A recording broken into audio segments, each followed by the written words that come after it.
Bonjour à tous. Je suis dans la joie de me tenir parmi vous ce matin. C'est vraiment une bénédiction pour moi et un privilège. Et vraiment, je vous remercie pour l'accueil. Merci pour l'invitation et pour la confiance surtout. Avant de commencer, j'aimerais prier. Seigneur Dieu Tout-Puissant, que la gloire et la louange te reviennent pour ce temps favorable que tu nous accordes encore, Seigneur, à passer ensemble, Seigneur. Tu dis, là où 2 ou 3 sont assemblés en ton nom, Seigneur, tu es présent au milieu d'eux. Et nous croyons fermement, Père, que tu es présent parmi nous, Seigneur, depuis ce moment où nous nous sommes rassemblés, que ce soit pendant la prière, que ce soit pendant la louange, que ce soit pendant ce moment de témoignage, éternel Dieu. Merci, Seigneur, pour ta présence. Merci pour la présence de mes frères et de mes sœurs dans la foi, Seigneur éternel. Et merci de me permettre encore de me tenir en ces lieux, Seigneur éternel. Merci pour cette faveur, parce que je n'en suis pas digne, Seigneur éternel, mais ce n'est que par ta grâce que je peux me présenter devant ton peuple. Voilà pourquoi, en toute humilité, Seigneur, je fais appel à ton aide, Seigneur, que tu puisses me remplir de ton esprit et m'aider, Seigneur, à parler de ta part, Seigneur, car la parole dit que c'est poussé par le Saint-Esprit que des hommes ont parlé de la part de Dieu. Je me présente devant toi comme un simple instrument, Seigneur, afin que tu puisses m'utiliser selon ta volonté, Seigneur éternel, que tu puisses mettre, Seigneur, les mots corrects, les mots justes dans ma bouche, éternel Dieu Tout-Puissant, et que tu puisses transmettre à ton peuple ta volonté, Seigneur, afin que ta parole leur fasse du bien, dans le nom puissant de Jésus. Que la gloire te revienne, Seigneur, et je prie pour le cœur de chacun d'entre nous, afin que nos cœurs soient comme cette bonne terre sur laquelle vient tomber la semence, et qu'elle puisse produire des fruits au centuple, pour la gloire de ton nom. Nous avons ainsi prié dans le nom de Jésus. Amen. Amen, gloire au Seigneur. Alors, je vous demanderai juste de vous saluer. Si vous pouvez saluer la personne qui est à votre gauche, à votre droite ou juste devant, derrière.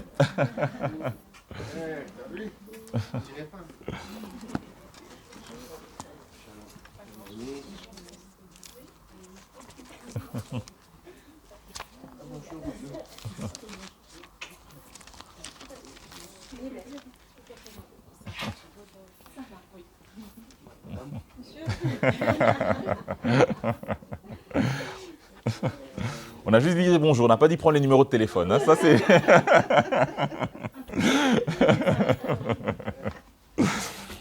Voilà quoi. Oui, non, je sais bien. C'est pour ça. Voilà, gloire à Dieu, qui est d'ailleurs beau et riche. Hein. Je confirme. Amen. Vraiment, c'est une joie. Et donc, je me présente, hein, je m'appelle Aristote. Et je suis venu avec mon épouse Sarah qui est là et mes 2 enfants, Michael et Raphaël, qui sont à l'école du dimanche avec les autres enfants. Et je connais le pasteur Nathan depuis presque 9 ans. C'est lors d'une convention, j'étais invité à chanter et c'est lui qui jouait au synthé. C'était une des premières fois où il jouait en public. Donc il était un petit peu timide et maintenant c'est un maestro incontesté. Donc voilà, c'est une bénédiction vraiment de travailler avec lui. Et voilà, par la grâce de Dieu, j'ai reçu le Seigneur quand j'avais 14 ans. Ça fait 20 ans maintenant, 21 ans même précisément. Et jusqu'à aujourd'hui, je ne l'ai pas lâché. Ou c'est plutôt le Seigneur qui ne m'a pas lâché. Et je bénis Dieu pour ce qu'il a fait dans ma vie, pour la manière dont il m'a changé, pour toutes ces bonnes choses qu'il m'a accordées durant tout ce parcours. Et ça fait exactement 10 ans que j'ai été consacré pasteur pour le servir. Avant ça, je chantais à la chorale.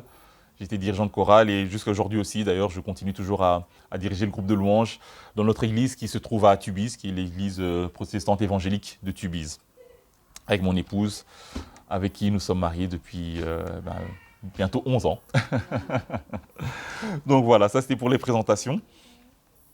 Et aujourd'hui, donc, nous allons parler de la persévérance. Comment vous appelez ? Alliance. Alors j'aimerais qu'on remercie la sœur Alliance parce que du coup je n'ai plus rien à dire. Elle a tout dit tout à l'heure. Non, mais je remercie le Seigneur, sincèrement. Je bénis le Seigneur pour ce passage parce que, même si je le dis comme ça en rigolant, mais c'est vraiment un résumé de ce qu'on va partager ensemble pendant les minutes qui vont suivre. Et je vais relire d'ailleurs ce verset donc d'Hébreux 10, verset 36, qui disait « Car vous avez besoin de persévérance, afin qu'après avoir accompli la volonté de Dieu, vous obteniez ce qui vous est promis. » Donc je reprends la première phrase, « Car vous avez besoin de persévérance. Donc déjà, rien que par ce passage, on comprend que la persévérance n'est pas seulement un choix, la persévérance n'est pas seulement une option, la persévérance n'est pas un plaisir, mais c'est un besoin. C'est quelque chose de nécessaire. Dans notre marche chrétienne, dans notre vie chrétienne, la persévérance est nécessaire pour que nous puissions, comme le dit ce verset toujours, accomplir la volonté de Dieu et obtenir ce que Dieu nous a promis. Parce que si nous sommes là, c'est par rapport aux promesses que le Seigneur nous a faites. Amen. Parce que le Seigneur nous a promis. Il nous a promis le royaume, il nous a promis la vie éternelle, il nous a promis le Saint-Esprit. Et d'ailleurs, j'en profite aujourd'hui pour vous souhaiter à tous une bonne fête de la Pentecôte, qui est d'ailleurs un bon anniversaire à l'Église Corps de Christ, car c'est par la venue du Saint-Esprit que l'Église est née. Alors, j'aimerais qu'on puisse prendre un passage dans Matthieu, chapitre 24. Normalement, on connaît tous ce passage. Matthieu, chapitre 24, à partir du verset 4. Alors, c'est Jésus qui parle à ses disciples, je vais lire. Je lis au nom de Jésus. Jésus leur répondit, « Prenez garde que personne ne vous séduise, car plusieurs viendront sous mon nom disant, « C'est moi qui suis le Christ. » Et ils séduiront beaucoup de gens. Vous entendrez parler de guerre et de bruit de guerre.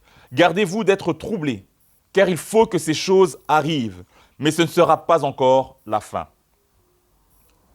Une nation s'élèvera contre une nation, et un royaume contre un royaume. Et il y aura en divers lieux des famines et des tremblements de terre. Tout cela ne sera que le commencement des douleurs. Alors on vous livrera au tourment, et l'on vous fera mourir, et vous serez haïs de toutes les nations, à cause de mon nom, dit Jésus. Verset 10. Alors aussi plusieurs succomberont, et ils se trahiront, se haïront les uns les autres. Plusieurs faux prophètes s'élèveront, et ils séduiront beaucoup de gens. Et parce que l'iniquité se sera accrue, la charité du plus grand nombre se refroidira.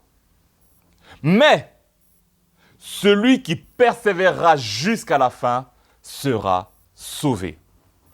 Amen.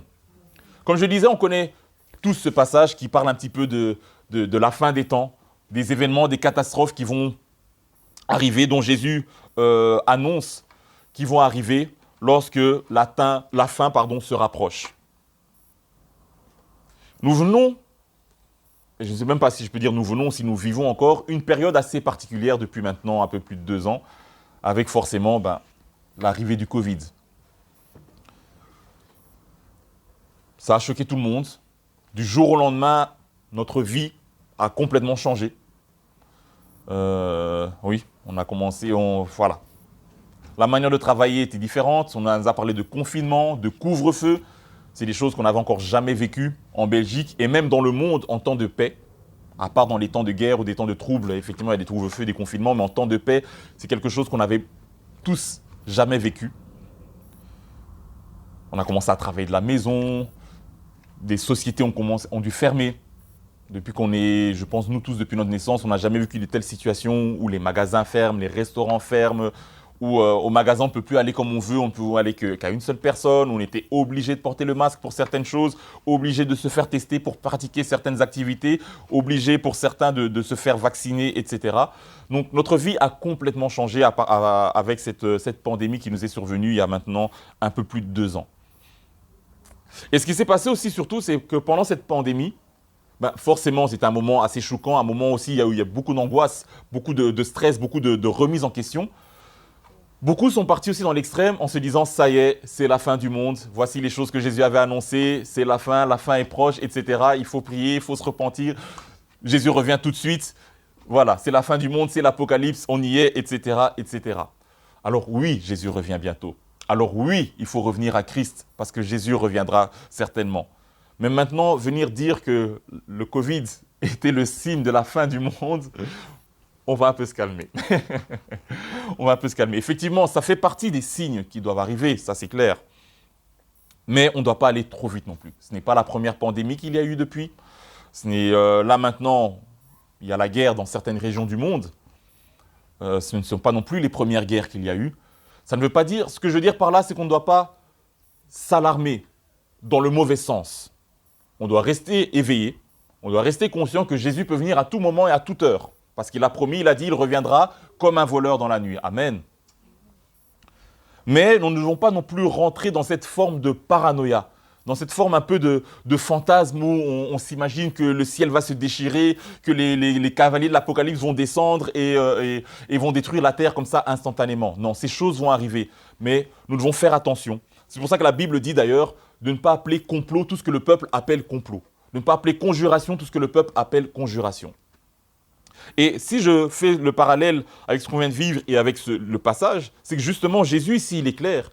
Il dit, il y aura des famines, il y aura des nations qui vont s'élever contre d'autres nations, il y aura des guerres et des bruits de guerre, mais il le dit très bien, mais ce ne sera pas encore la fin. Ce que j'essaie de dire par là, c'est qu'il y a encore une route, c'est que le chemin est encore long, c'est qu'il y a encore du travail qu'on doit accomplir. C'est qu'on ne doit pas être trop vite pressé de se dire que tout va s'arrêter parce qu'il y a encore des épreuves et des épreuves et des épreuves qui vont s'accumuler sur notre parcours avant que nous arrivions à la fin.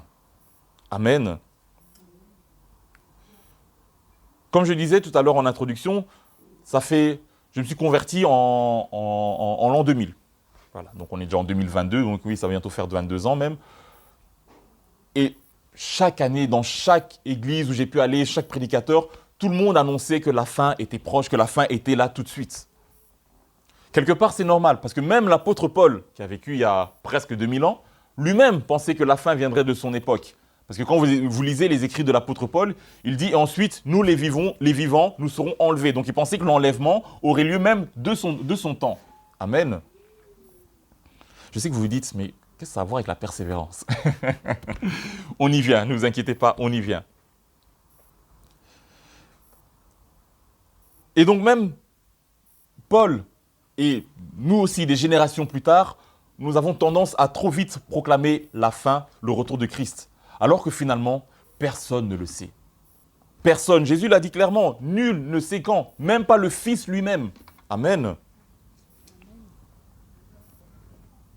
Donc, tout ça pour dire que, en attendant son retour, nous avons une vie sur terre ici à accomplir. C'est le verset d'ailleurs que notre sœur Alliance ici a cité tout à l'heure. C'est qu'après avoir accompli la volonté de Dieu et obtenu les choses que Dieu nous a promises, c'est sur la terre. J'ai entendu quelqu'un dire dans la prière tout à l'heure, au ciel, les morts, il n'y a pas de louange dans le séjour des morts, n'est-ce pas? Parce que la vie, elle est ici sur terre. Lorsque Jésus reviendra, lorsque nous serons dans le royaume, il n'y aura plus de prédication. Qui va prêcher? Il n'y aura plus des concerts, il n'y aura plus des campagnes d'évangélisation. Qui va aller distribuer des tracts? On sera tous au ciel, on sera tous sauvés. Nous serons là, nous le verrons tel qu'il est, nous le verrons face à face. Tout ce que nous aurons à faire, c'est le louer et l'adorer et se reposer éternellement. Amen. Il n'y aura plus d'épreuves. Vous savez, souvent les jeunes ici, ils disent Netflix and chill. Ça veut dire, on regarde Netflix, on se pose, etc. Moi, je dis au ciel, ce sera praise him and chill. On va le louer et on va se reposer. Ça sera praise him and chill. Alors c'est ici, c'est maintenant, c'est ici-bas sur terre, tant que nous avons encore le souffle, tant que nous sommes encore ici-bas, c'est ici que nous devons accomplir ce à quoi Dieu nous a appelés. Parce que la Bible dit que nous sommes son ouvrage, nous sommes l'ouvrage de Dieu pour les bonnes œuvres qu'il a préparées d'avance afin que nous les pratiquions. Ça veut dire qu'il y a une série de bonnes œuvres que Dieu a placées sur notre parcours. Et la volonté de Dieu, c'est que nous puissions suivre ce parcours et accomplir ces bonnes œuvres à laquelle Dieu nous a appelés. Amen. Alors dans Actes chapitre 1, verset 11,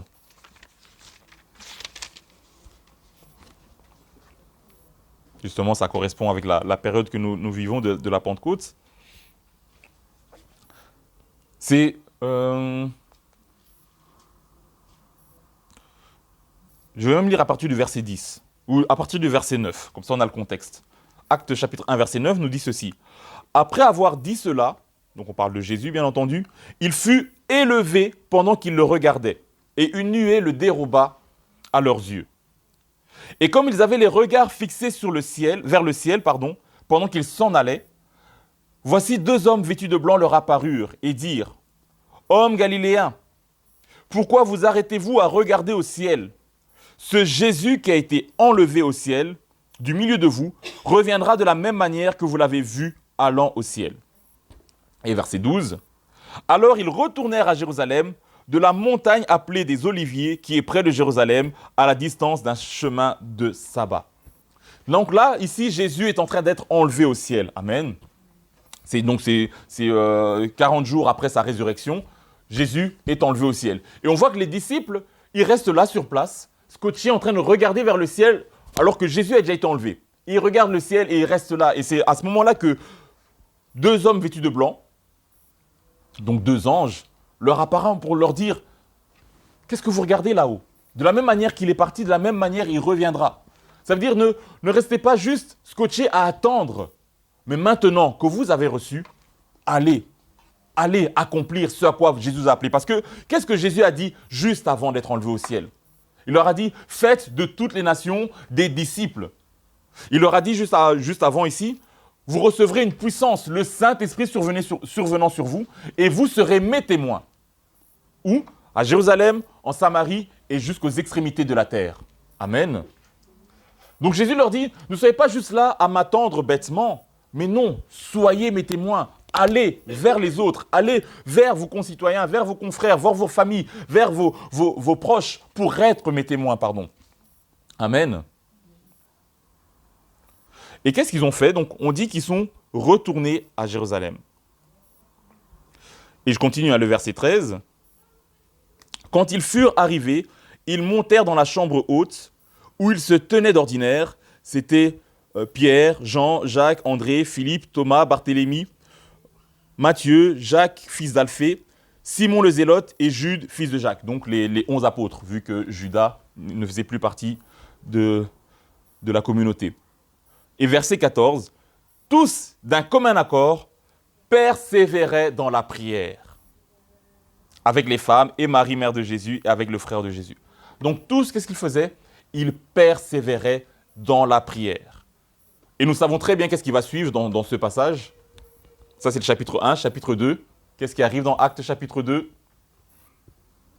Là, c'est aujourd'hui d'ailleurs, la Pentecôte. Exactement, le Saint-Esprit est descendu, la Pentecôte. Mais avant ça, qu'est-ce qu'on voit? Ils persévéraient dans la prière. Donc on voit déjà que même la naissance de l'Église s'est faite parce qu'il y a eu une action de persévérer. Amen. Qu'est-ce que la persévérance? On va aller dans la définition du dictionnaire, tout simplement. Quand j'ai cherché le mot persévérer, même si nous le connaissons dans le langage ordinaire, persévérance signifie demeurer ferme. Continuer de faire ce qu'on a résolu de faire, malgré les difficultés rencontrées. Amen. Donc c'est faire ce qu'on a décidé de faire et continuer à le faire, malgré les difficultés qui peuvent arriver. Et vraiment, je bénis le Seigneur pour le témoignage de notre sœur Alliance de tout à l'heure, parce que c'était vraiment ça le message. Et elle l'a souligné aussi. Et je bénis Dieu, ça prouve que par la grâce du Seigneur, on est conduit par un même esprit. On ne peut pas parler de persévérance s'il n'y a pas de difficulté. On ne peut pas dire qu'ils persévéraient dans la prière s'il n'y avait pas des obstacles qui pouvaient les empêcher de prier. Sinon, s'il n'y a pas d'obstacles, s'il n'y a pas de difficulté, on ne parle pas de persévérer. On parle de continuer, tout simplement. Amen.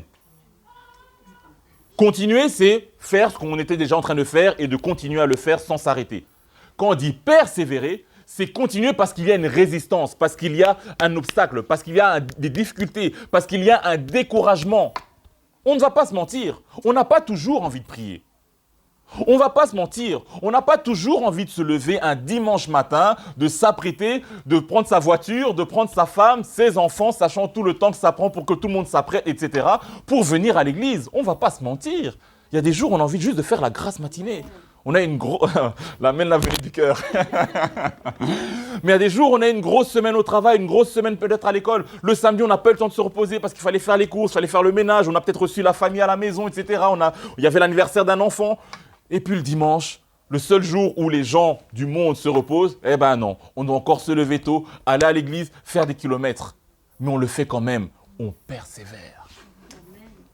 C'est ça la vie chrétienne. C'est ça la vie chrétienne, c'est persévérer. C'est de continuer malgré les difficultés. C'est de continuer malgré le découragement. C'est de continuer malgré la fatigue, malgré les efforts, malgré les obstacles qui se présentent sur notre chemin. Parce que ces obstacles peuvent être extérieurs, ça peut être des personnes qui nous mettent ces obstacles, ou le pire, c'est quand c'est intérieur. Quand nous-mêmes, à un moment, on doute, on n'a plus trop envie de croire. Quand nous-mêmes, à un moment, on se décourage, on n'a plus trop envie d'espérer. Quand nous-mêmes, parfois, on se lasse, on n'a plus envie de prier. Et là, c'est difficile. Et c'est à ce moment-là qu'intervient ce qu'on appelle la persévérance. Amen.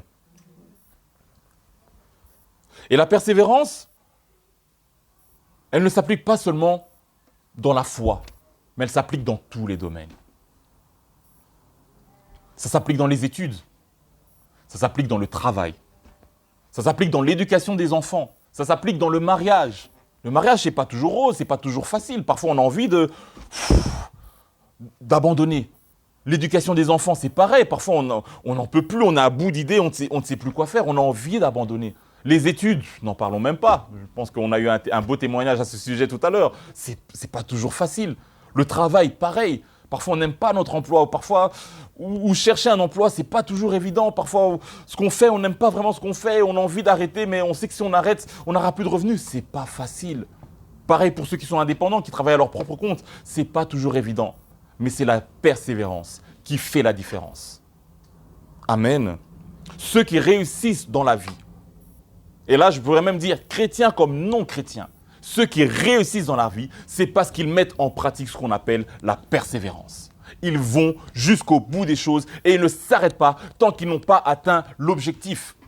Et c'est pareil pour nous chrétiens. Nous ne devons pas nous arrêter tant que nous n'avons pas atteint l'objectif. On n'arrêtera pas de croire tant qu'on n'a pas vu Jésus face à face. On n'arrêtera pas de prier tant que nous ne sommes pas rentrés dans les portes des cieux. On n'arrêtera pas de célébrer le Seigneur tant qu'il n'est pas venu nous chercher. On n'arrêtera pas jusqu'à la fin. On persévérera dans la foi. Alléluia. Parce que nous l'avons lu dans Matthieu 24. On voit il y a des malheurs. Je le reprends.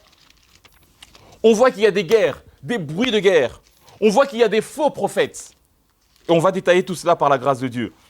On voit qu'il y a des nations qui se lèvent contre d'autres nations. On voit qu'il y a de la famine. On voit qu'il y a des catastrophes naturelles.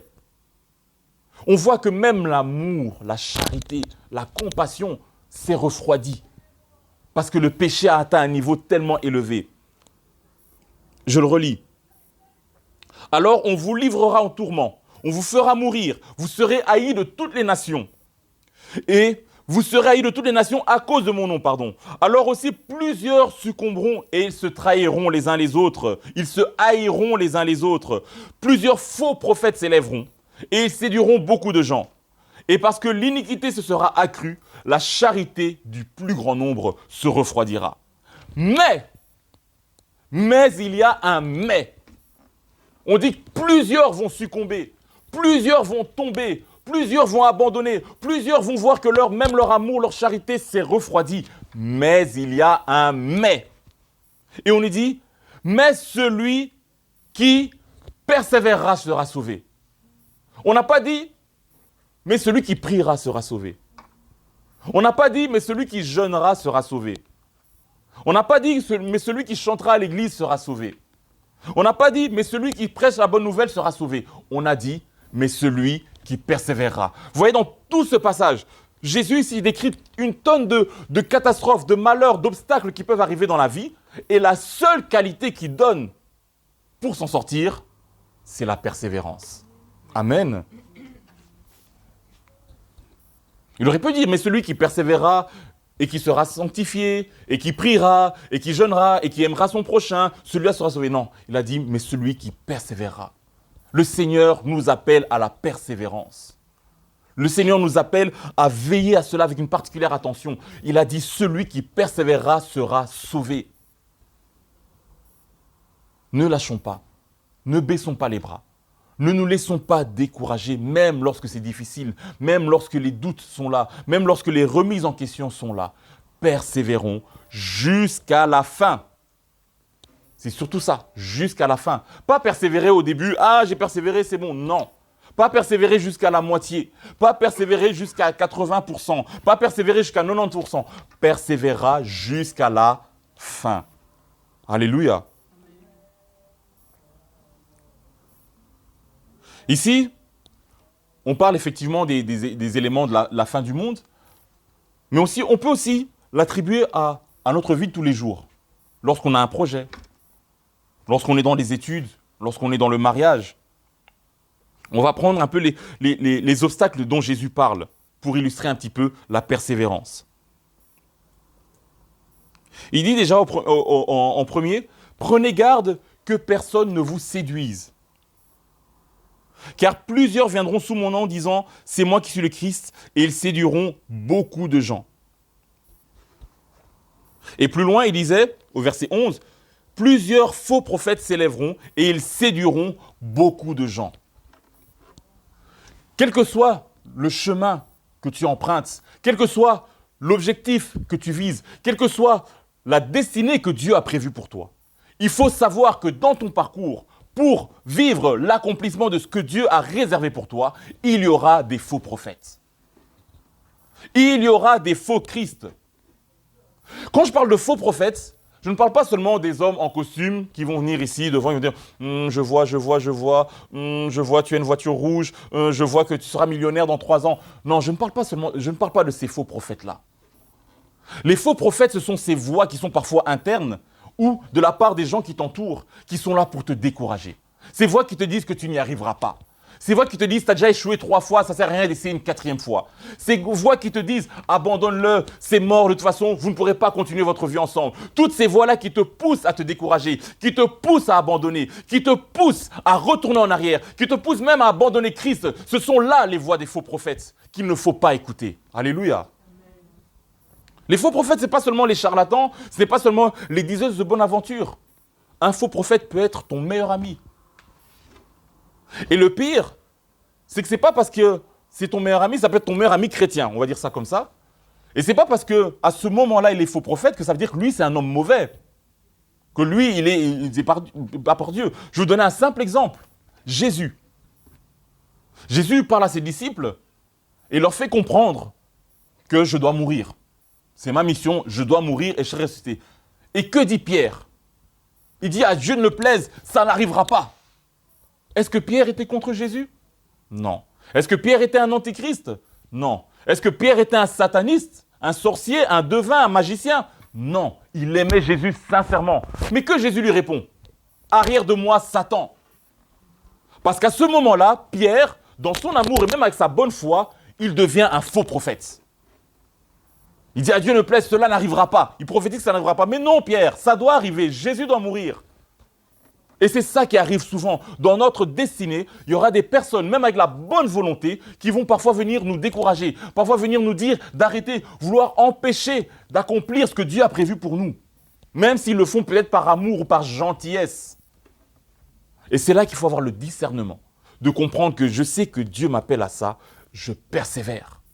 Je sais que Dieu m'a mis à cœur, j'invente, de construire un orphelinat. Même si les gens me disent « mais non, ça ne sert à rien, ça ne marchera pas, tu n'as pas assez d'argent, ton projet ne tiendra pas », je sais que c'est ce que Dieu m'a mis à cœur de faire, je le ferai et je persévère jusqu'au bout. Amen. Je suis dans ces études, c'est difficile, j'ai déjà échoué 4 fois ma première, mais moi je veux ce diplôme, je vais me battre, je vais continuer à étudier. Même si les gens me découragent, même si les gens me disent d'arrêter, même si les gens me disent « écoute, c'est pas fait pour toi les études, tu sais quoi, trouve-toi un boulot, fais ta vie ». Non, je persévère jusqu'au bout. Alléluia. Faisons attention aux faux prophètes. Ils sont là pour nous séduire. La séduction, c'est pour ça que Jésus utilise ce terme, séduire. La séduction, ce n'est pas quelque chose qui vient de manière méchante. C'est quelque chose qui vient pour nous faire du bien, à la base. Pour tous ceux qui sont en couple, je ne pense pas que vous êtes partis aborder votre futur époux ou future épouse à ce moment-là pour lui dire, écoute, je vais te faire souffrir, on va se disputer, t'es moche d'ailleurs, mais je veux quand même me mettre avec toi. Non, on est venu avec des belles phrases, avec des... Malheureusement, parfois, ça vient après. Mais ce n'est pas le but. Mais on vient avec des belles paroles. Satan, lorsqu'il est venu séduire Ève dans le jardin d'Éden, il n'est pas venu dire « mangez de ce fruit ». Et après ça, vous allez voir le péché va entrer dans le monde, votre vie sera limitée, vous ne verrez plus Dieu, vous n'entendrez plus Dieu, vous ne pourrez plus parler avec les animaux, vous allez être chassés du jardin d'Éden, le péché va entrer, vos enfants vont s'entretuer. Satan n'a jamais dit ça. Il est venu, mais non, justement, si vous mangez ça, vos yeux vont s'ouvrir, vous serez comme Dieu, vous allez savoir ce qui est bien, ce qui n'est pas bien. Il a présenté que les bons côtés, c'est ça la séduction. Vas-y, on sait, arrête tes études, regarde là, on te propose un bon job. Voilà, t'as ton CDI, tranquille. Pourquoi te casser la tête à l'étudier? Regarde, ça te prend du temps, ça fait 4 fois que tu rates. Vous voyez, c'est comme ça que la séduction, elle vient. Amen. Ah, mais depuis que tu pries, là, tu vois pas que tu souffres. Chaque dimanche, tu vas à l'église, mais il n'y a rien qui se passe, il n'y a rien qui avance. Hein? Non, reste chez toi. C'est comme ça qu'elle vient la séduction. Elle vient te faire croire qu'elle vient pour t'apporter du bien, mais ce n'est pas le cas. Amen. Et c'est à ce moment-là qu'il faut persévérer. Alléluia. On continue plus loin. Vous entendrez parler de guerre et de bruit de guerre. Gardez-vous d'être troublés. Une nation s'élèvera contre une autre nation, un royaume contre un autre royaume. Il y aura des famines, des tremblements de terre. Toujours dans cette route vers ta destinée, dans cette route vers ce que Dieu a prévu pour toi, il y aura des guerres. Il y aura des combats. On ne va pas se le mentir. Et je le répète encore, j'ai beaucoup aimé l'intervention parce que vous avez vraiment soulevé tous les éléments qui allaient être abordés tout à l'heure. C'est si quelqu'un vous a dit un jour que la vie chrétienne était une vie facile, je suis désolé, mais cette personne vous a menti. Amen. Elle n'est pas facile, cette vie. Elle n'est pas facile. Mais nous avons la grâce d'avoir le Saint-Esprit qui nous aide. Nous avons la grâce d'avoir Jésus qui nous soutient. Nous avons la grâce d'avoir Dieu le Père qui garde sa main sur nous pour nous faire traverser ces épreuves. Mais il y aura quand même des épreuves. Il y a des moments d'angoisse, il y a des moments de stress, il y a des moments de difficulté, il y a des obstacles, il y a des combats. Et le plus dur, c'est quand les combats viennent des gens qu'on aime, viennent des gens proches, viennent des gens à qui on n'a rien fait de mal. Et du jour au lendemain, il l'a dit, vous serez haïs les uns les autres à cause de mon nom. Lorsque Jésus est né, qu'est-ce que Hérode, le roi, a fait? Il a fait tuer tous les enfants de moins de 2-3 ans. Parce qu'il savait qu'il y a une grande étoile qui allait arriver. Il savait qu'il y a un grand potentiel qui allait arriver. C'est pareil pour vous, mes amis. C'est pareil pour vous. Votre étoile est grande en Jésus. Voilà pourquoi le diable ne sera jamais content et ne vous laissera jamais faire et qu'il enverra toujours des manières, il utilisera plusieurs manières pour étouffer cette étoile en vous.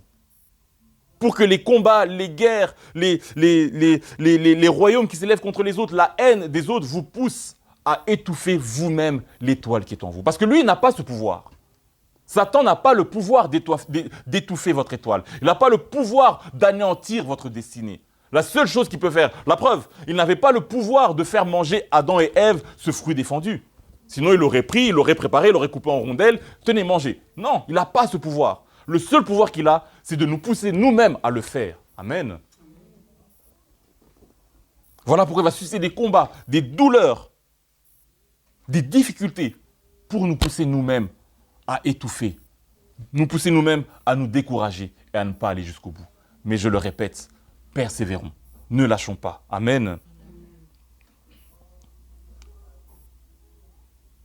Il dit alors, on vous livrera au tourment et l'on vous fera mourir et vous serez haïs de toutes les nations à cause de mon nom. Et parce que l'iniquité se sera accrue, la charité du plus grand nombre se refroidira.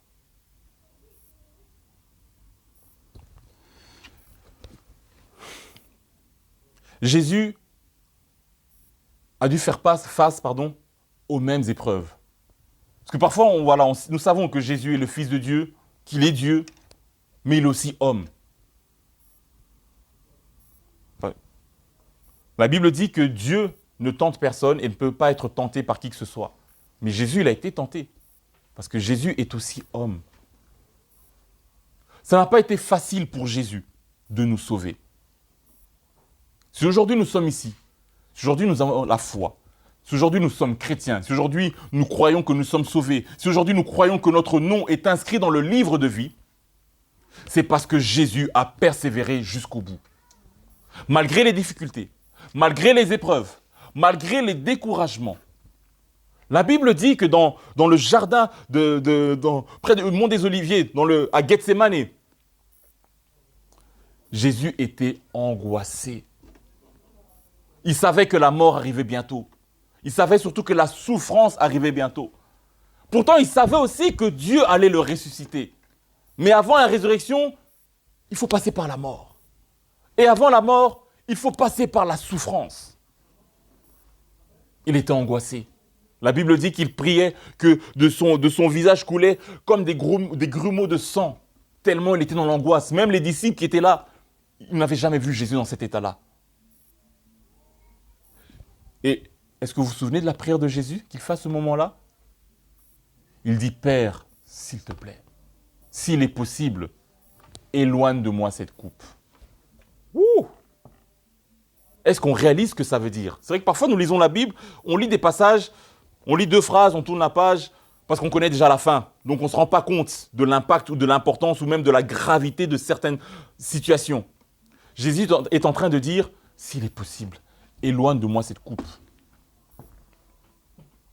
Comment vous appelez? Mabel. Mabel.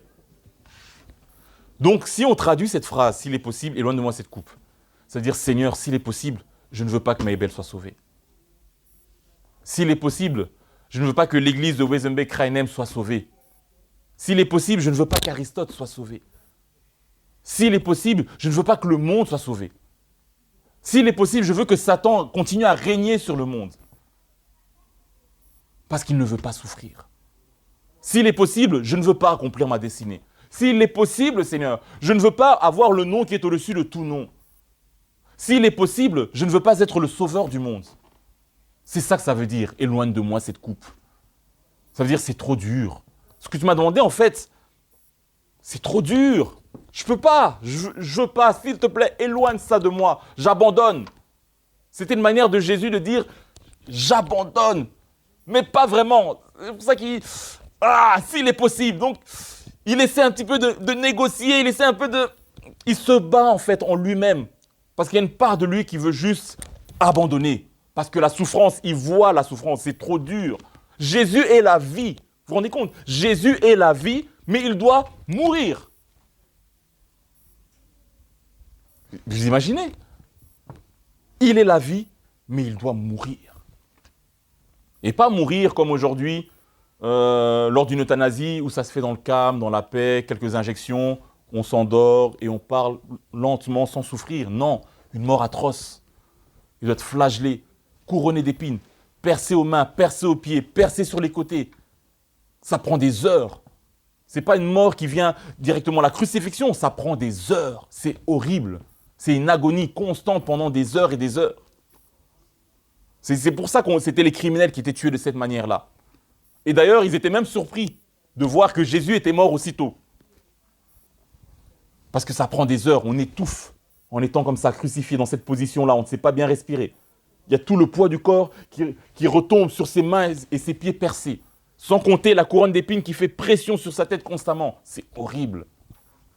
Et Jésus visualisait déjà tout cela avant d'accepter. Voilà pourquoi il a voulu se décourager. Mais, de nouveau, il y a un mais. Jésus a dit toutefois, non pas ce que je veux, mais ce que toi tu veux.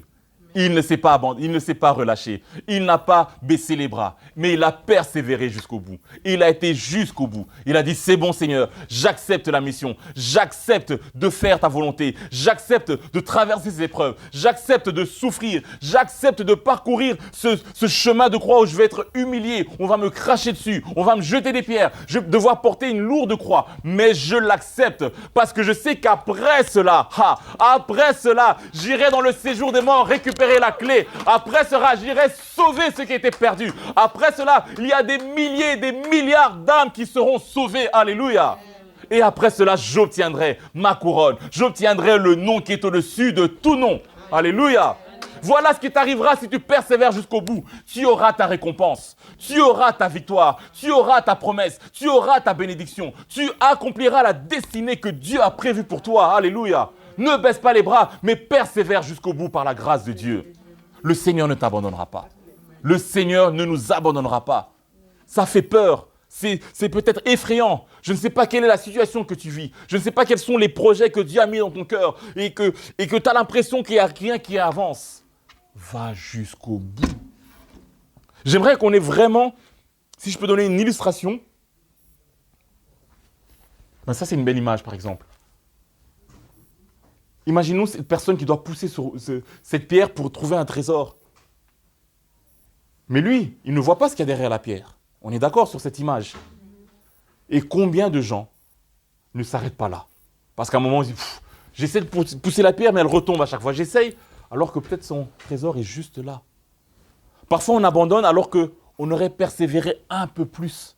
La bénédiction était juste là. Et nombreuses sont ces personnes qui ont abandonné un peu trop tôt. C'est pareil dans le ministère. Parfois, on vient à l'église. Les débuts, c'est jamais évident. Il n'y a pas beaucoup de monde. On a l'impression qu'on tourne un petit peu en rond. On voit toujours les mêmes personnes. Il y a pas... Et à un moment, on se dit, en fait, vous savez quoi, non, je vais prier chez moi. Ou je vais rejoindre une grande église. Alors que peut-être, la semaine d'après, vous alliez rencontrer cette personne qui allait faire le déclenchement total du ministère.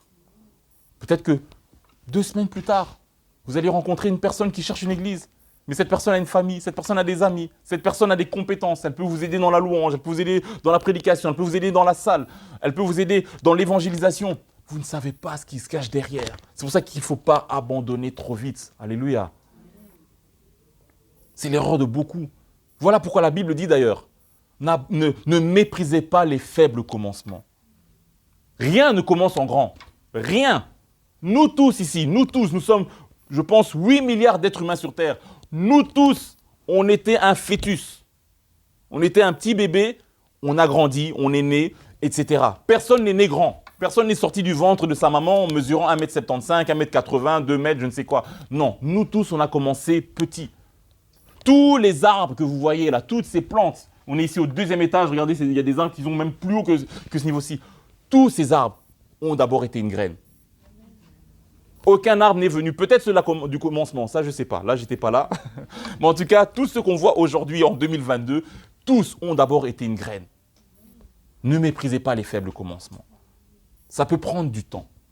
Pareil pour la naissance, je reprends le même exemple. Personne ne naît après 2 jours. Personne ne naît après 3 jours. Ou plutôt peut-être 5 mois pour les prématurés. 4 mois, je ne suis même pas sûr. Mais personne ne naît après 2 semaines. Amen. Nous tous ici, nous sommes nés parce qu'une femme a persévéré. Pendant plusieurs mois, elle a dû affronter l'accouchement, la grossesse, pardon, avec tous les désagréments que ça génère, etc. Je ne vais pas faire un dessin. Mais tous, si nous sommes nés, c'est parce qu'il y a une femme qui a dû persévérer dans ces moments où c'était fatigant, où c'était lourd, où elle en avait marre, où elle n'en pouvait plus, où elle avait des caprices, où elle avait les hormones qui lui faisaient jouer des tours au niveau de ses sentiments, de ses émotions, etc. Je vois un sourire là. On se connaît, on se comprend. On le vit autrement aussi, hein, nous les hommes. Hein. Nous aussi, on doit supporter tout ça. Mais on a persévéré. Vous avez persévéré, nous avons persévéré. Les enfants sont nés. Nous sommes nés. Amen. C'est la même chose pour le royaume des cieux. C'est la même chose dans les missions, dans la vision que Dieu nous a confiée. Et j'aimerais qu'on parle d'un homme que j'aime beaucoup dans la Bible, qui s'appelle Daniel, le prophète. Alors nous connaissons tous Daniel. Quand on pense à Daniel, on pense forcément à la fosse aux lions, exactement. Et justement, dans cette histoire de la fosse aux lions, je ne vais peut-être pas tout lire, mais on va raconter. Donc, vous connaissez le contexte. Hein, donc, Daniel, il vit en Babylone. Et c'est du temps du roi Darius. C'est le roi Darius. Et donc, il faut se mettre dans le contexte. Donc, je disais, Daniel, à ce moment-là, c'est une époque où le peuple israélite, avait été déporté. Et donc, ils étaient sous la domination de Babylone. Et Daniel était encore un des rares à rester attaché à son Dieu.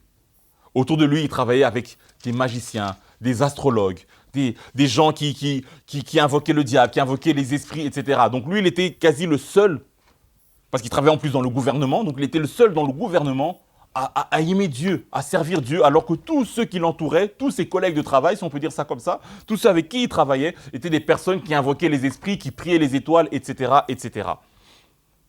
Et donc forcément, ces hommes n'aimant pas le Dieu de Daniel, ils ont tout fait pour faire des lois, établir des lois qui feraient que les dieux qu'on devrait célébrer, ce serait que ces faux dieux-là, ou même pire, qu'on devrait seulement adorer le roi.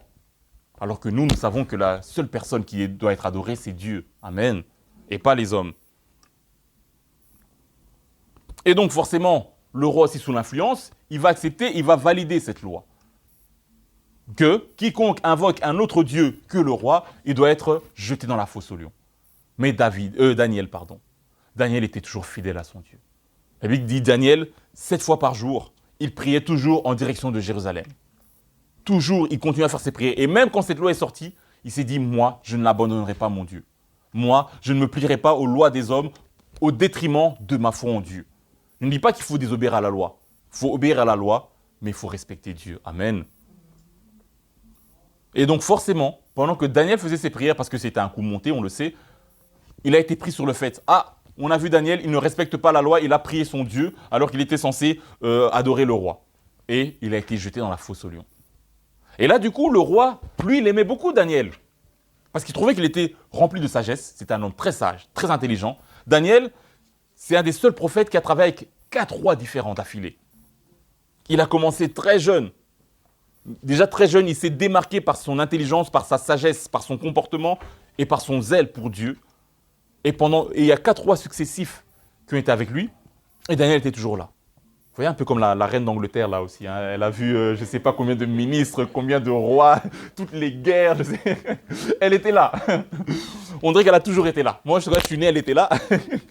Et là, ça fait 70 ans qu'elle est reine. Et bien, lui, c'est la même chose, mais l'inverse. Lui, c'était Daniel. Donc, il y a un roi, Daniel est toujours là. Un autre roi passe, Daniel est encore là. Un troisième, Daniel est là. Un quatrième, Daniel est là. Amen. Et donc, ce roi, il aimait Daniel. Et là, il est embêté. Ah non, pas Daniel, mais la loi, elle est là, j'ai mis mon cachet, on ne peut plus revenir en arrière, il faut appliquer la loi, la loi, oui, on doit le jeter dans la fosse aux lions. Il n'était pas bien. Le roi Darius, il n'était pas bien.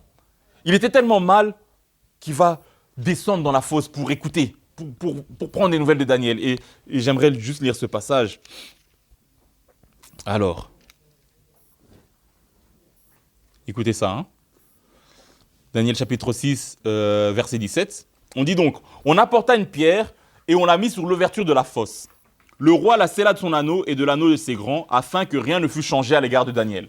Donc là, on a fermé la porte de la fosse, on a mis une grosse pierre, c'est bon, c'est fini, il est enfermé dedans. Le roi se rendit ensuite dans son palais, il passa la nuit à jeun. Donc il n'a même pas mangé, tellement il n'était pas bien. Il ne fit point venir de concubine auprès de lui, il ne put se livrer au sommeil. Le roi se leva au point du jour avec l'aurore et il alla précipitamment à la fosse aux lions. En s'approchant de la fosse, il appela Daniel d'une voix triste. Vous voyez, il n'était pas bien. Le roi prit la parole et dit à Daniel, « Daniel, serviteur du Dieu vivant. » Donc vous voyez, lui-même reconnaît, ce roi païen, reconnaît que le Dieu de Daniel est un Dieu vivant. Il dit, « Daniel, serviteur du Dieu vivant. » Écoutez ça. Ton Dieu. Je ne sais pas si certaines personnes le lisent ou pas. Vous écoutez ma lecture? Ok. Ton Dieu que tu sers avec persévérance. A-t-il pu te délivrer des lions? Il n'a pas dit ton Dieu que tu sers avec joie. Il n'a pas dit le Dieu que tu sers avec amour. Le Dieu que tu sers avec, je ne sais pas moi, avec des prières et des jeûnes. Non. Le Dieu que tu sers avec persévérance. A-t-il pu te délivrer des lions? Et écoutez la suite. Et Daniel dit au roi, ô roi, vis éternellement. Mon Dieu a envoyé son ange et a fermé la gueule des lions qui ne m'ont fait aucun mal parce que j'ai été trouvé innocent devant lui. Et devant toi non plus, ô roi, je n'ai rien fait de mauvais. Alors le roi fut très joyeux et il ordonna qu'on fît sortir Daniel de la fosse. On va plus loin.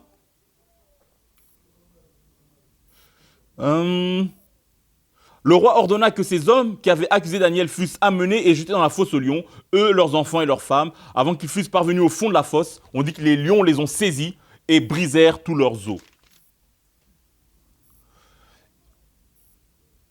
Alors. Ensuite, qu'est-ce qu'il va dire, le roi? Il va dire, après cela, le roi Darius écrivit à tous les peuples et à toutes les nations, aux hommes de toute langue qui habitaient sur toute la terre, que la paix vous soit donnée avec abondance. J'ordonne que dans toute l'étendue de mon royaume, on ait de la crainte et de la frayeur pour le Dieu de Daniel. Car il est le Dieu vivant et il subsiste éternellement. Son royaume ne sera jamais détruit et sa domination durera jusqu'à la fin. C'est celui qui délivre et qui sauve, qui opère des signes et des prodiges dans les cieux et sur la terre. C'est lui qui a délivré Daniel de la puissance des lions. Vous voyez ? Parce que Daniel servait Dieu avec persévérance. Parce que Daniel persévérait dans ses prières. Parce que Daniel persévérait dans son zèle et dans son amour pour Dieu. Parce que Daniel persévérait dans sa crainte et dans son respect pour Dieu. Ça a poussé le roi à établir un ordre, une loi, pour qu'on respecte le Dieu de Daniel. Continuez à vous conduire avec persévérance et les gens qui vous entourent reconnaîtront que votre Dieu est le Dieu vivant. Alléluia. Amen. Persévérons. Par la persévérance de Daniel, une loi au niveau national a été établie pour qu'on ait de la crainte et du respect pour le Dieu de Daniel. Amen. Aujourd'hui, est-ce que l'Église est respectée en Belgique ? Je le disais tout à l'heure, on a eu la crise Covid. À quel moment sont-ils venus consulter les églises pour savoir ce qu'on peut faire ? Rien. Parce qu'on n'a pas assez d'impact. L'Église en Belgique, et j'ai presque envie de dire même en Europe, à part dans certains pays, on n'a pas assez d'impact. Voilà pourquoi on doit persévérer. Il est temps que l'Église, il est temps que les chrétiens, chacun que nous sommes, nous ayons un impact, pas seulement dans l'Église locale, mais dans nos familles, pas seulement dans nos familles, mais dans nos lieux de travail, pas seulement dans nos lieux de travail, mais dans nos lieux où on étudie. Il faut qu'on ait un impact. Il faut que l'on sache, que l'on sente que lorsqu'on est là, il y a une différence. Que ceux qui ne prient pas notre Dieu reconnaissent que le Dieu qu'eux ils prient, il est différent. Le Dieu qu'eux ils prient, il est vivant. Le Dieu qu'eux ils prient, il les sauve des situations délicates. Parce que Daniel est face à la fosse au lion. Qu'on fasse venir un lion ici. Non, qu'on fasse venir un chien ici. Je sais déjà certaines personnes, je vise personne. Il y a une personne ici qui va courir. Maintenant, imaginez un lion. Daniel aurait pu dire non, c'est bon, j'arrête de prier. Non, il a persévéré jusqu'au bout. Alléluia. Daniel, c'est pour moi, et d'ailleurs, même dans la Bible, c'est un des seuls. On ne sait rien dire de mal sur lui. Qu'est-ce que Daniel a fait de mal ? C'est une des seules personnes dans la Bible, j'ai envie de dire, à part Jésus, où à aucun moment on voit Daniel qui a fait quelque chose de pas bien. Moïse, à un moment, il a fait des choses pas bien. Dieu lui a reproché. David, n'en parlons pas, c'est l'excuse de tout le monde d'ailleurs pour faire des choses pas bien. C'est toujours la référence, mais David aussi, il avait... Ça, c'est devenu la référence. Mais c'est un homme bon, et on le respecte. Même Abraham, notre père dans la foi. Il y a des moments où il a fait des choses, il n'aurait pas dû faire ça. Mais Daniel, un homme simple, mais qui était persévérant. Amen. Tout ça pour dire que la persévérance finira toujours par payer. Alors le dernier passage que je prendrai, c'est Romains chapitre 5. Mais c'est bien, vous avez persévéré. Amen. Et je m'arrête là. Romains chapitre 5, verset 3, nous dit ceci. 3 et 4, on va lire. Je lis au nom de Jésus.